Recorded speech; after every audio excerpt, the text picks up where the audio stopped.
Hi. Hello. నమస్తే అందరికి. Welcome to my channel. ఇప్పుడు మనం చెప్పుకోబోతున్న story 'my bad boy' episode 384.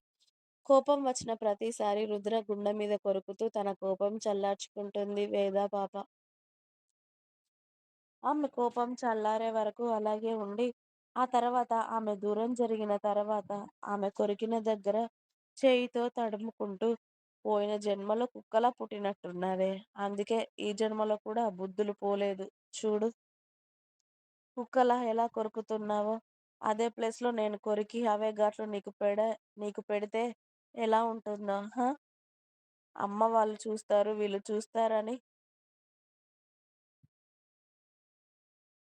అక్కడ చూసేవాళ్ళు ఎవరూ లేరని నాకు తెలుసు. చూస్తే మీ అత్త చూస్తుంది. అంతే. మా అమ్మ ఏమీ అనుకోదు. ఇంక నేను బయట తిరిగేవాడిని. ఎప్పుడైనా మర్చిపోయి అలా తిరిగాను అనుకో, ఎలా ఉంటుందనుకుంటున్నావు నా పరిస్థితి అన్నాడు రుద్ర. ఏమీ అనుకోరు చూసిన వాళ్ళు. ఎవరైనా వాళ్ళ భార్యకి ఈయన గారంటే ఎంత ప్రేమ. అందుకే అలా తన మార్క్స్ పెట్టింది అనుకుంటారు అని వేద పళ్ళన్నీ ఇగిలిస్తూ చెప్తుంది రుద్రకి. అవునవును. అలాగే చెప్తారులే వెధవ మొహం వేసుకొని. పడుకో ఇక నిద్రొస్తుంది అని రుద్ర వేద బుగ్గ మీద కొరికి ఆమెను పడుకోబెడుతూ ఉంటే దొంగ సచ్చినోడు. ఏది ఉంచుకోడు. వెంటనే ఇస్తాడు అని మళ్ళీ వేద బుగ్గ మీద రుద్దుకుంటూ పడుకుంది. ఆ రోజు కూడా రుద్ర ఆఫీస్‌కి వెళ్ళాలి అన్న ఆలోచనకే భయపెట్టేశాడు ధీరా బాబు. వద్దు, వద్దు అని. ఇక్కడ నెక్స్ట్ డే అయినా వెళ్ళాలి అని చెప్తే, ఆ రోజు ఇంట్లో కూర్చొని వర్క్ చేస్తూ ఉంటాడు. అందరూ హాల్‌లో కూర్చొని ముచ్చట్లు పెట్టుకుంటూ ఉంటే, ధీరాబాబు నిమిషానికొకసారి శ్రావణి దగ్గరికి వచ్చి, "పిన్ని తమ్ములిని ఇయ్యి ఆడుకుంటాను" అంటూ వాడు వచ్చీ రాని భాషలో చెప్తూ ఉంటాడు. అంటే తమ్ముడిని వాడికిచ్చేస్తే అంట కారులో కూర్చోబెట్టుకొని ఇల్లంతా తిప్పుతాడంట. కాస్త వాడు పెద్దగా అయ్యాక ఇద్దరూ పెద్ద పెద్ద కార్‌లల్లో తిరుగుదురు నాని. ఇప్పుడొద్దు నాన్న అని అందరూ వాడికి సర్ది చెప్పేసరికి అందరికీ తల ప్రాణం తోకెకొస్తుంది. ఓవైపు చిన్న కొడుకుని, ఓవైపు పెద్ద కొడుకుని చూస్తూనే వర్క్ చేసుకుంటూ ఉంటాడు రుద్ర. అన్నయ్య ఇప్పటికే వర్క్ ఎక్కువగా అయ్యుంటుంది. చరణ్, సమీరానే 1 మంత్ నుండి చూసుకుంటున్నారు అంతా. నేను కూడా ఇవాళ వెళ్తానన్నయ్య ఇవాల్టి నుండి అని శౌర్య అడుగుతాడు రుద్రని. ఆఫీస్‌కి వెళ్తానని. నువ్విప్పుడే అవసరం లేదు. వాడొచ్చిందే మొన్న మొన్న. ఇంకొక 1 వీక్ 10 డేస్ వరకు ఉండు. శ్రావణి ఒక్కతే చూసుకోవాలి అంటే తన వల్ల ఏమవుతుంది? ఇంపార్టెంట్ అయితే నేనే పిలుస్తాను. వాడి దగ్గర నువ్వుండడం ఇంపార్టెంట్ అని చెప్పి శౌర్యని కూడా వద్దని చెప్పి ఇక రుద్రనే మెల్లిగా పెండింగ్ పడిన వర్క్ అంతా చేయడం స్టార్ట్ చేశాడు. అలా కరెక్ట్‌గా భోజనాల సమయానికి సారిక పెద్ద పొట్ట వేసుకొని జీవన్‌ని పట్టుకొని ఇంట్లోకి వస్తూ ఉంటే, హాయ్ వదినా అని వేద ఎదురు వెళ్లి సారికని ఇంట్లోకి తీసుకొస్తుంది. ఎలా ఉన్నావురా? అని అందరూ సారికని అడుగుతూ ఉంటే, బావున్నాను పెద్దమ్మా అని అందరికీ చెప్తూ మెల్లిగా వచ్చి శ్రావణి పక్కనే కూర్చొని, శ్రావణి ఒళ్ళో ఉన్న బాబుని తీసుకొని, హాయ్ బంగారం నిన్ను చూడ్డానికి అత్తకిప్పుడు కుదిరింది. మళ్ళీ డెలివరీ అయితే అస్సలు కుదరదు అని ఇప్పుడే వచ్చాను నిన్ను చూడ్డానికి అని వాడిని ముద్దాడుతూ ఉంది. అసలు సారికకి, శ్రావణికి యాక్సిడెంట్ అయిన విషయం, అలాగే బాబుని అమెరికా తీసుకెళ్ళిన విషయం చెప్పకుండా దాచాడు జీవన్. తనకి తెలిస్తే ఖచ్చితంగా బీపీ పెంచుకుంటుంది, కంగారు పడుతుంది, భయపడుతుంది అని. ఆ టైంలో తను అలా అవ్వడం కరెక్ట్ కాదు అని డెలివరీ అవ్వగానే జీవన్ తీసుకెళ్తాడు అంటే, బాబుని చూడనివ్వట్లేదు. బాబు కాస్త వెయిట్ తక్కువగా పుట్టాడంట. ఖచ్చితంగా 1 మంత్ ఇంక్యుబేటర్‌లో పెట్టాలి అని చెప్తాడు. సారిక అదే నమ్మి ఒక 4, 5 రోజుల ముందే బాబు వచ్చాడు అని తెలిసి, ఇప్పుడు సారికని మార్నింగ్ హాస్పిటల్‌కి చెకప్‌కి తీసుకెళ్ళి, ఇప్పుడు మళ్ళీ డెలివరీ అయితే తను రావడం కుదరదు అని శ్రావణి వాళ్ళ బాబుని చూడ్డానికి వెళ్దాం అంటే, ఇప్పుడు జీవన్ తీసుకొచ్చాడు. మళ్ళీ నిజంగానే డెలివరీ అయితే కుదరదు అని చెప్పి. ఎలా ఉంది శ్రావణి? బాబెలా ఉన్నాడిప్పుడు? అంతా ఓకేనా హెల్త్ అని అడిగింది సారిక. ఇప్పుడు బావున్నాడు వదినా అని చెప్తుంది శ్రావణి. అందరూ సారిక చిన్నోడిని చూస్తూ ఉంటే ధీరా బాబు మాత్రం సారికకి పొట్ట అంత పెద్దగా ఎందుకుంది అని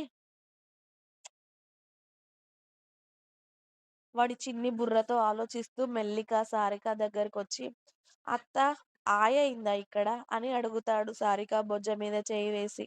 ఆ మాటకు రుద్ర ల్యాప్‌టాప్ పక్కన పెట్టి మరీ కొడుకుని నవ్వుతూ చూస్తూ ఉంటే, "అయ్యో బంగారం నిన్నెత్తుకోలేదనొచ్చావా? శ్రావణి ఇదిగో పట్టుకో చిన్నోడిని" అని చిన్న అల్లుడిని శ్రావణి చేతిలో పెట్టి, పెద్ద అల్లుడిని ఎత్తుకుంటుంటే, "అయ్యో వదిన వద్దు వాడు బరువుగా ఉంటాడు" అని అరుస్తుంది వేద. "పర్లేదులే వేద నా అల్లుడు మరీ అంత బరువుగా ఏం లేడు" అని చెప్పి ధీరా బాబుని ఎత్తుకొని ఒడిలో కూర్చోబెట్టుకొని, "ఇక్కడ ఆయవ్వలేదే నాన్న, నీకు మరదలు రాబోతుంది చిన్న పాప. ఆ పాప నీకు మరదలు అవుతుంది కదా! నీకోసం మరదలొస్తుందన్నమాట. మరదల్ని పెళ్లి చేసుకుంటావా? మీ మావయ్య తను కడుపులో పడినప్పటి నుండి ఖచ్చితంగా కూతురే పుడుతుంది. నా అల్లుడికిచ్చి పెళ్లి చేస్తానని రోజు పగలు రాత్రి కలలు కంటున్నాడు. మరి నువ్వు మరదల్ని చేసుకుంటావా? లేకపోతే వేరే అమ్మాయిని చేసుకుంటావా?" అని అడిగింది సారిక ధీరాబాబు బుగ్గ మీద చేయి వేసి. వాడికి ఆ మాటలేవి అర్థం కాకపోయినా, పాప, మరదలు పెళ్లి అని మాత్రం అర్థం అవ్వడంతో, వేద మెడలో ఉన్న తాళి తీసి చూపిస్తూ, పెళ్లి అని అడుగుతాడు. అంటే వేద పాప మెడలో ఉన్న తాళితో ఆడతాడు కదా! పాలు తాగే అప్పుడు. అదేంటి అని రోజుకు 100 సార్లు క్వెషన్ వేసి చంపితే, మీ డ్యాడీ నన్ను పెళ్లి చేసుకున్నాడురా అది కట్టి, అని వేద చెప్తుంది వాడు అడిగిన ప్రతిసారి. అందుకే ఇప్పుడు సారిక పెళ్లి అనగానే అదే గుర్తొచ్చి చూపించాడు. ఆ! అవును నాన్న. అదే ఇప్పుడు డ్యాడీ మమ్మీ మెడలో అది కట్టి పెళ్లి చేసుకున్నాడు కదా! మావయ్య నా మెడలో ఇది కట్టి పెళ్లి చేసుకున్నాడు. మరి నువ్వు మరదల మెడలో ఇలా తాళి కట్టి పెళ్లి చేసుకుంటావా? అని అడిగింది సారిక. పాప, పెళ్లి, నేను. వాడికి వచ్చిన నత్తిగా వాడి భాషలో పాపని నేను పెళ్లి చేసుకోవాలా? అని అడుగుతాడు. "హా! నీకోసమే వస్తుంది మరదలు పాప. చేసుకుంటావా?" అని సారిక అడగడం ఆలస్యం.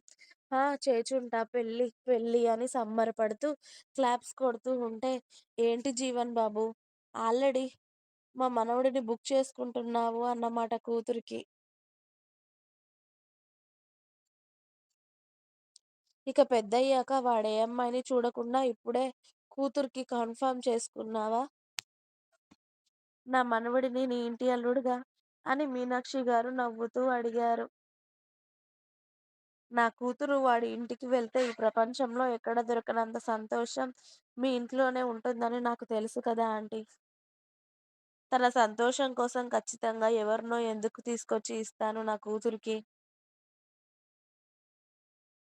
నా బంగారం లాంటి అల్లుడికే ఇచ్చి చేస్తాను నా కూతురికి. అందుకే నా అల్లుడిని ఇప్పుడే నా ఇంటి అల్లుడుగా ఫిక్స్ చేసుకున్నాను. రేయ్! నీకోసం మరదలు పుడుతుందని నేనెప్పటినుండో కలలు కంటున్నాను. కాబట్టి నువ్వు పెద్దయ్యాక కూడా మరదల్నే చూడాలె, మరదలతోనే మాట్లాడాలి. అలా కాదు అని వేరే అమ్మాయిలను చూసావే అనుకో, అస్సలు బావుండదు అని అల్లుడికి వార్నింగ్ ఇస్తాడు జీవన్. వాళ్ళ మావయ్య వార్నింగ్ ఏం అర్థమైందో, ఏం అర్థం అవ్వలేదో కానీ, సారిక బొజ్జని గట్టిగా పట్టుకొని నా పాప అని సారిక మీద వాలిపోతాడు ధీరాబాబు. నా కూతురు నీదే అని నేను కూడా ఇప్పుడే చెప్తున్నాను లేరా! అని ఇక అందరూ ధీరాబాబు వేషాలకి నవ్వుకుంటూ ఉంటారు. ఇప్పుడే వంట చేశాను సారిక. ఒక 5 నిమిషాలు తల్లి. నీకు నచ్చిన వంటలు అలాగే స్వీట్ చేస్తాను. రోజూ స్వీట్ అవుతుందని ఇవాళ చేయలేదు. నువ్వు వస్తున్నావని తెలిస్తే ఉదయమే చేసేదాన్ని. మళ్ళీ డెలివరీ అయితే నువ్వు తినకూడదు కదమ్మా! ఒక్క 5 నిమిషాలాగండి. మీరు మాట్లాడుకుంటూ ఉండండి. నేను చేస్తాను అని మీనాక్షి గారు, సుధా గారు కిచెన్‌లోకి వెళ్తే, ఇక అందరూ మాట్లాడుకుంటూ ఉంటారు. ఇంకా ఉంది. మీకు నా స్టోరీ నచ్చినట్టయితే ప్లీజ్ నా ఛానెల్‌ని తప్పకుండా సబ్స్క్రైబ్ చేయండి.